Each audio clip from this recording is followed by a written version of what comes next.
13 വർഷമായി ഒരു clean theatre hit പോലും ഇല്ലാത്ത നിങ്ങളുടെ നായകൻ ഇപ്പോൾ എന്ത് ചെയ്യുന്നു? ഒരു സൂര്യ ആരാധകനെ ഒരു മാസം മുന്നേ വരെ ഈ ചോദ്യം വല്ലാതെ അലോസരപ്പെടുത്തിയേനെ.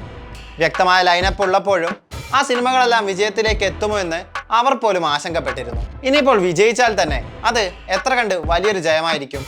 അയാളുടെ ആ പഴയ ബോക്സ് ഓഫീസ് പവറിന് ഇനിയൊരു തിരിച്ചുവരവ് ഉണ്ടാകുമോ? ഇങ്ങനെ ആയിരം ചോദ്യങ്ങളും സംശയങ്ങളും സൂര്യയെ വേട്ടയാടി. ഇതിനിടെയാണ് RJ ബാലാജിയുടെ കറുപ്പിന്റെ വരവ്.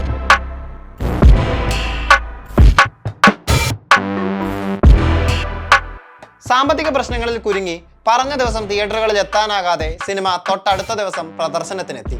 ചെന്നൈ രോഹിണി തിയേറ്ററിൽ കറുപ്പിന്റെ ആദ്യ ഷോയിൽ പ്രേക്ഷകരുടെ കൂട്ടത്തിൽ സംവിധായകൻ ബാലാജിയും ഉണ്ടായിരുന്നു. സിനിമ കഴിഞ്ഞ ശേഷം ഫുള്ളി പാക്ഡ് ആയ തിയേറ്ററിൽ ഫാൻസിനൊപ്പം കൈകൾ ഉയർത്തി ആർത്ത് വിളിച്ച് അയാൾ ആഘോഷിക്കുന്ന വീഡിയോ നിമിഷങ്ങൾക്കകം സകല സോഷ്യൽ മീഡിയ പ്ലാറ്റ്ഫോമുകളിലും നിറഞ്ഞു.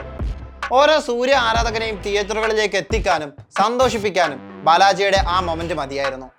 പിന്നീട് ഇങ്ങോട്ട് കണ്ടത് കറുപ്പുസ്വാമിയുടെ സൂര്യയുടെ കംപ്ലീറ്റ് ഡൊമിനേഷൻ. വർഷങ്ങൾക്കിപ്പുറം അയാൾക്കൊരു തിയേറ്റർ ഹിറ്റ് കിട്ടിയിരിക്കുന്നു. തുപ്പാക്കിയിലൂടെ വിജയ്ക്കും വിക്രത്തിലൂടെ കമൽഹാസനും കിട്ടിയതുപോലെ കറുപ്പിലൂടെ ഗ്രാൻഡ് കംബാക്ക് നടത്തുന്ന നടിപ്പിൻ നായകൻ സൂര്യ. 300 കോടി എന്ന മാന്ത്രിക സംഖ്യ കടന്നാണ് മൂന്നാം വാരത്തിലേക്ക് കറുപ്പിന്റെ എൻട്രി. സൂര്യയുടെ കരിയറിലെ എക്കാലത്തെയും മികച്ച കളക്ഷൻ നേടുന്ന സിനിമ. കരിയറിലെ ആദ്യ 300 കോടി. തമിഴ്നാട്ടിൽ നിന്ന് മാത്രം 150 കോടിക്ക് മുകളിൽ. തമിഴ്നാട്ടിൽ നിന്ന് മാത്രം ആദ്യമായി 100 കോടി നേടുന്ന Suriya cinema. 2026 highest grossing Tamil film. Telugu വെർഷനിൽ നിന്ന് മാത്രം 30 കോടിക്ക് മുകളിൽ കടന്നു ചെല്ലുന്നതാകട്ടെ ഏറ്റവും കൂടുതൽ കളക്ഷനുള്ള 10 തമിഴ് സിനിമകളുടെ ലിസ്റ്റിലേക്ക്. അങ്ങനെ അടിച്ച അടിയിൽ സകല റെക്കോർഡുകളും സ്വന്തം പേരിലാക്കുകയാണ് അദ്ദേഹം.